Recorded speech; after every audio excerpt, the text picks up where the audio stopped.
12월 31일 새벽 예배를 시작하겠습니다. 사도신경으로 우리의 신앙을 고백하시겠습니다. 나는 전능하신 아버지 하나님, 천지의 창조주를 믿습니다. 나는 그의 유일하신 아들, 우리 주 예수 그리스도를 믿습니다. 그는 성령으로 잉태되어 동정녀 마리아에게서 나시고 본디오 빌라도에게 고난을 받아 십자가에 못 박혀 죽으시고 장사된 지 사흘 만에 죽은 자 가운데서 다시 살아나셨으며 하늘에 오르시어 전능하신 아버지 하나님 우편에 앉아 계시다가 거기로부터 살아있는 자와 죽은 자를 심판하러 오십니다. 나는 성령을 믿으며 거룩한 공교회와 성도의 교제와 죄를 용서받는 것과 몸의 부활과 영생을 믿습니다. 아멘. 다 함께 찬송가 405장 찬양하시겠습니다.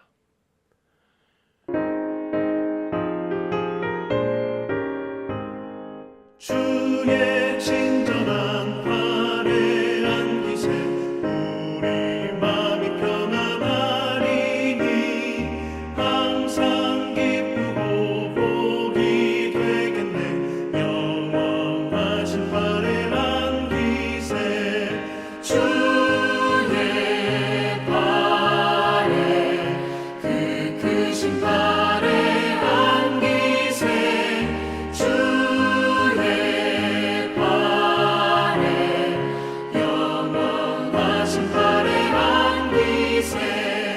날이 갈수록 주의 사랑이 두루 광명하게 비치고 천성 가는 길 편히 가리니 영원하신 화려한 기세 주의 발에 그 크신 화려한 기세 주의 발에 영원하신 화려한 기세 주의 보좌로 나아갈 때에 기뻐 찬미 소리 외치고 겁과 두려움 없어지니 영원하신 화려한 기세 주의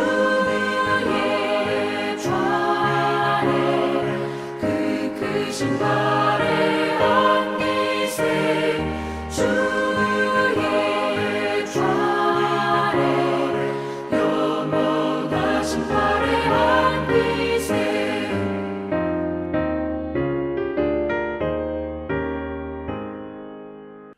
오늘 우리 공동체의 성경 읽기 본문은 시편 14편입니다. 그중 1절에서 7절까지를 읽고 말씀을 나누도록 하겠습니다. 어리석은 자는 그의 마음에 이르기를 하나님이 없다 하는도다. 그들은 부패하고 그 행실이 가증하니 선을 행하는 자가 없도다. 여호와께서 하늘에서 인생을 굽어 살피사 지각이 있어 하나님을 찾는 자가 있는가 보려 하신즉 다 치우쳐 함께 더러운 자가 되고 선을 행하는 자가 없으니 하나도 없도다. 죄악을 행하는 자는 다 무지하냐. 그들이 떡 먹듯이 내 백성을 먹으면서 여호와를 부르지 아니하는도다. 그러나 거기서 그들은 두려워하고 두려워하였으니 하나님이 의인의 세대에 계심이로다. 너희가 가난한 자의 계획을 부끄럽게 하나 오직 여호와는 그의 피난처가 되시도다. 이스라엘의 구원이 시온에서 나오기를 원하도다. 여호와께서 그의 백성을 포로된 곳에서 돌이키실 때에 야곱이 즐거워하고 이스라엘이 기뻐하리로다. 아멘. 시편 14편은요 53편과 거의 동일한 시로서 이 두 시편을 쌍둥이 시편이라고 부릅니다. 이 시는 예언서의 맥락과 유사하기 때문에 예언시라고 할 수 있죠. 이걸 내용에 따라서 한번 나눠보면요 1절과 4절 5절과 6절 그리고 7절로 나눌 수 있습니다. 먼저 1절부터 4절은요 어리석은 자들에 대한 고발의 내용입니다. 1절을 보면 어리석은 자가 등장하는데요. 이 사람은 단순히 지적 능력이 모자라는 사람을 의미하진 않습니다. 그는 하나님의 말씀을 고의로 따르지 않는 사람이죠. 또한 하나님의 존재는 인정하지만 하나님께서 이 세상에서 활동하고 계심을 부정합니다. 왜냐하면 이 세상은 하나님과 무관하게 자체적으로 잘 돌아가고 있는 것처럼 보이기 때문이죠. 그래서 이러한 사상을 가지고 있는 자들을 일컬어서 조금 똑똑한 말로, 어려운 말로요, 실천적, 실제적 무신론자라고 부릅니다. 한번 그러면요, 시편 말씀에 어떻게 이야기하고 있는지 한번 볼까요? 말하기를 하나님이 어찌 알랴 지존자에게서 자식이 있으랴 하는도다. 이들은요, 입술로는 하나님을 인정하지만 마음과 몸으로는 그분을 분정하죠. 제가 한 구절만 더 읽도록 하겠습니다.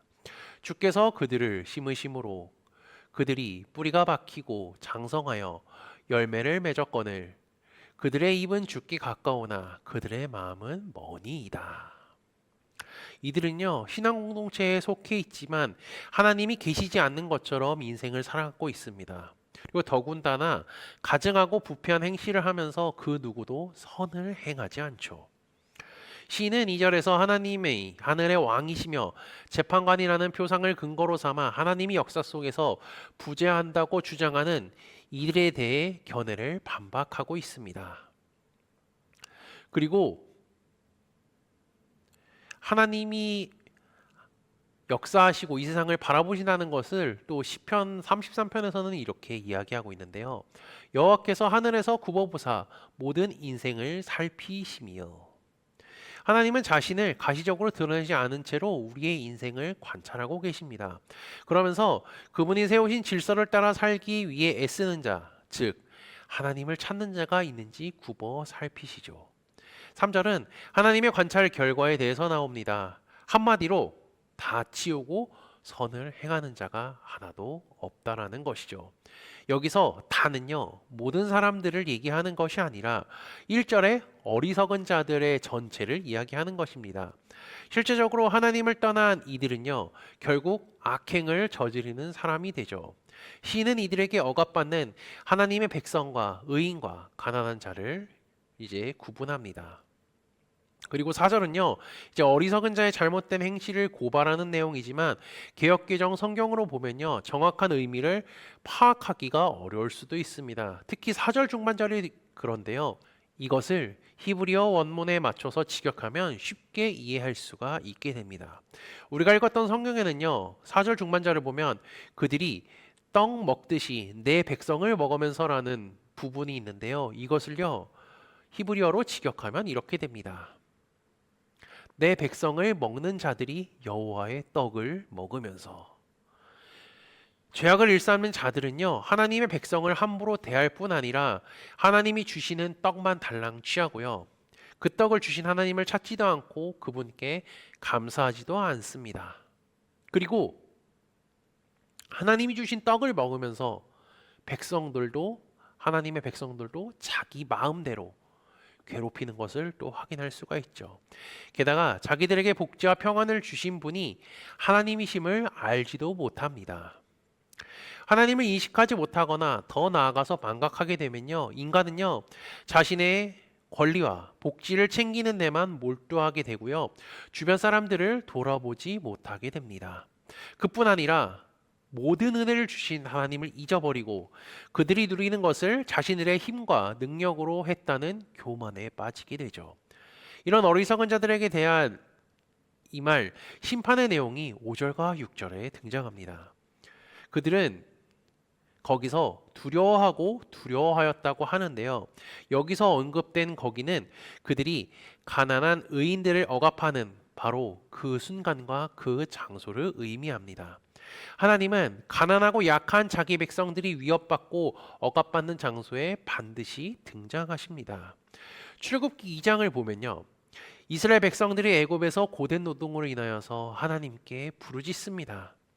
그 부르짖는 소리가 하나님께 상달될 뒤에 하나님의 반응은 어떠했을까요? 제가 말씀을 읽어드리겠습니다. 하나님이 그들의 고통 소리를 들으시고 하나님이 아브라함과 이삭과 야곱에게 세운 그의 언약을 기억하사 하나님이 이스라엘 자손을 돌보셨고 하나님이 그들을 기억하셨더라. 이처럼 하나님은요, 이런 억압받는 자들을 기억하시고 그들의 편에 서십니다. 이때 억압자들은요, 하나님의 임재와 권능을 경험하고 두려움에 빠지게 될 것입니다. 출애굽할 때에 애굽의 바로 왕이 그랬던 것처럼 말이죠. 가난하고 약한 자는요, 한동안 좌절을 맛볼 수는 있지만 하나님께서 그들의 피난처가 되어 주시기 때문에 그 억울함은 곧 기쁨과 행복이 되며 구원이 될 것입니다. 마지막 7절은요, 이스라엘의 구원을 위한 간구의 내용입니다. 시인은 7절에서 하나님이 임재하시는 시온으로부터 하나님의 마지막 구원이 임하여서 이스라엘의 운명이 회복되기를 간구합니다. 그래서 7절 중반절에 이렇게 이야기하죠. 하나님이 그의 백성을 포로된 곳에서 돌이키실 때라고 말이죠. 이는 하나님이 개입하셔서 그분의 백성의 운명을 바꾸실 때라는 일반적인 의미로 해석될 수가 있습니다. 이 시는 창궐하는 악의 세결에 직면한 가난한 의인들을 격려하고 있습니다. 하나님이 부재하신 것처럼 보이지만 세상 속에서도 그분의 임재를 확신하고 사는 것이 지혜로운 삶의 자세입니다. 하나님은 이 세상에서 강한 자들로부터 억압받는 약하고 가난하지만 신실한 이들과 함께 하시기 때문입니다. 왜냐하면요, 하나님은 가난한 의인과 경건한 가난자들의 피난처가 되어주시기 때문입니다. 하나님을 믿고 신앙생활을 하면요, 우리는요 늘 약자가 되는 것 같습니다. 세상 사람들은 하나님을 믿는 이유 하나만으로 우리를 약자로 만들어 버리죠. 그리고 쉽게 공격의 대상이 되기도 할 때가 많이 있습니다. 그리고 지금 세상은요, 하나님이 부재하신 것처럼 보이기 때문이기도 하죠. 그렇기에 사람들은 믿는 자들을 더욱 괴롭히고 핍박하는 것 같습니다. 하지만 우리는요, 하나님을 믿는 믿음을 포기하지 말아야 합니다. 2024년을 보내면서 우리가 들었던 말씀과 성경 공부를 기억해 보십시오. 특히 요한계시록 성경 공부를 하면서 하나님이 지금도 역사하고 계시고 하나님의 말씀이 이루어졌다는 사실을 더욱 느끼셨을 겁니다. 세상에 악의 세력이 창궐하는 것처럼 보이지만 하나님은요, 이 세상을 주관하시고 이끌어 가십니다. 그리고 말씀대로 세상이 되어가고 있습니다. 하나님은 믿는 자들을 위하여서 피할 길도 열어주시고 천연왕국과 새 하늘과 새 땅에도 들어가게 하신다 약속하셨으니 주님 오실 때까지 신실하게 하나님을 믿으며 살아가는 코너스톤 믿음의 형제자매들이 되시기를 주님의 이름으로 축복합니다. 다 함께 찬송가 445장 찬양하시겠습니다.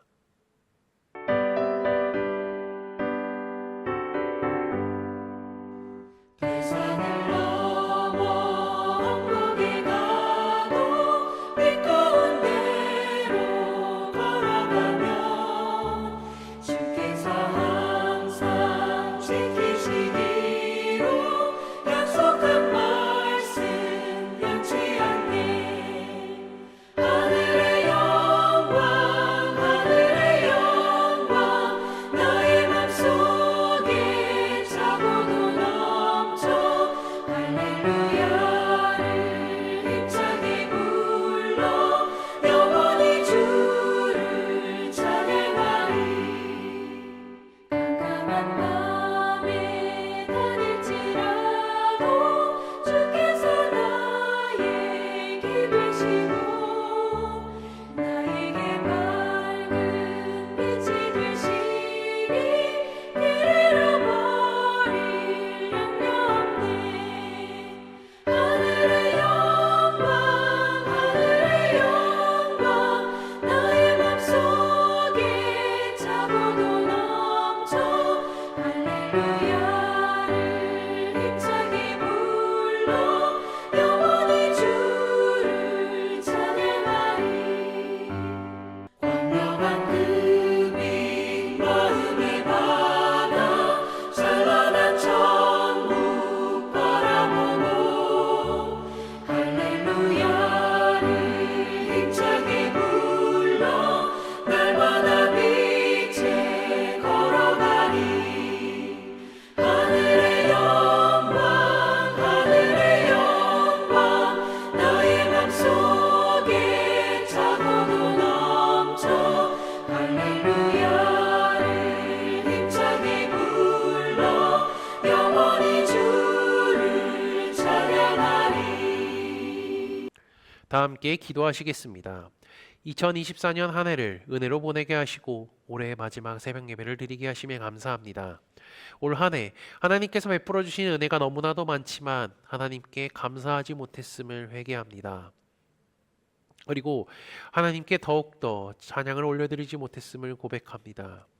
2025년에는 주님을 더욱 사랑하게 하시며 주님의 말씀을 더욱 보게 하시고 하나님이 찾으시는 예배자의 삶을 살도록 인도하여 주옵소서.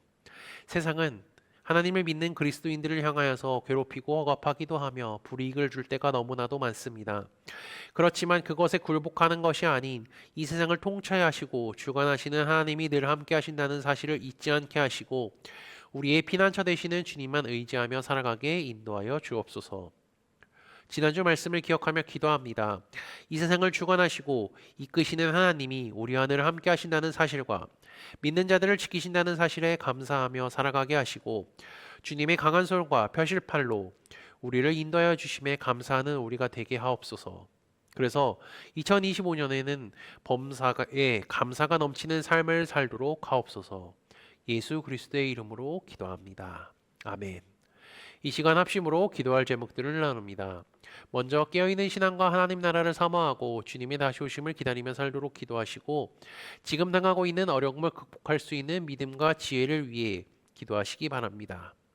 그리고 교회를 이끌어 가시는 사랑하는 담임 목사님과 사역자들을 위해 기도해 주시기 바라며 2024년 잘 마무리할 수 있도록 기도하시고 오늘 저녁에 드리는 송구영신 기도회를 위해서 기도해 주시며 다음 주 월요일부터 금요일까지 진행되는 로마서 말씀 세미나를 위해서 기도해 주시기 바랍니다.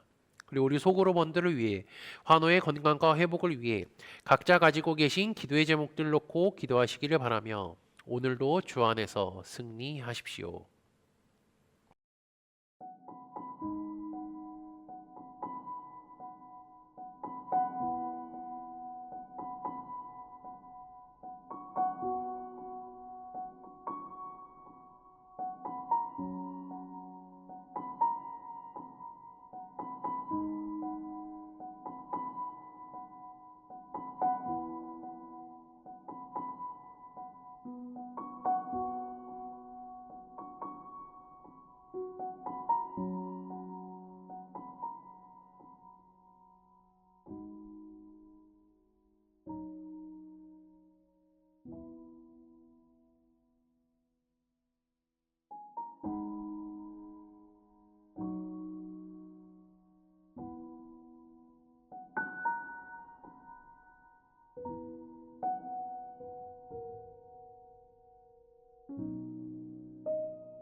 주